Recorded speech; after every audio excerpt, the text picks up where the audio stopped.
আসসালামু আলাইকুম সম্মানিত দর্শকবৃন্দ, আপনারা দেখছেন দুপুরের খবর। ভারতে নতুন করে আলোচনায় ককরোচ জনতা পার্টি। বেকারত্ব ও অর্থনৈতিক সংকট নিয়ে ক্ষুব্ধ তরুণদের ব্যঙ্গাত্মক এই প্ল্যাটফর্ম ইতোমধ্যেই সামাজিক যোগাযোগ মাধ্যমে ভাইরাল হয়েছে। প্রধান বিচারপতির এক মন্তব্যকে কেন্দ্র করে শুরু হওয়া এই আন্দোলনে সরকারের বিভিন্ন ব্যর্থতা তুলে ধরছেন ভারতীয় তরুণরা। আজ জাতীয় কবি কাজী নজরুল ইসলামের ১২৭তম জন্মজয়ন্তী। বিদ্রোহ, প্রেম, সাম্য ও মানবতার কবি নজরুলকে দেশজুড়ে নানা আয়োজনের মধ্য দিয়ে স্মরণ করা হচ্ছে। শোষণ, বঞ্চনা ও অন্যায়ের বিরুদ্ধে সবসময় ছিলেন উচ্চকণ্ঠ।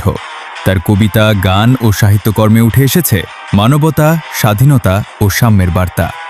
বিদ্রোহী কবি হিসেবে পরিচিত হলেও প্রেম ও ভালোবাসার কবি হিসেবেও তিনি সমান জনপ্রিয়।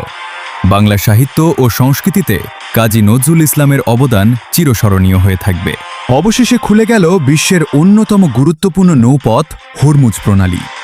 দীর্ঘ উত্তেজনা আর সংঘাতের পর এবার শান্তির পথে হাঁটছে যুক্তরাষ্ট্র ও ইরান। দুই দেশের মধ্যে সম্ভাব্য এক ঐতিহাসিক শান্তি চুক্তি এখন চূড়ান্ত পর্যায়ে পৌঁছে গেছে বলে জানা গেছে। প্রস্তাবিত এই চুক্তিতে থাকছে ৬০ দিনের যুদ্ধবিরতি আরও বাড়ানোর পরিকল্পনা।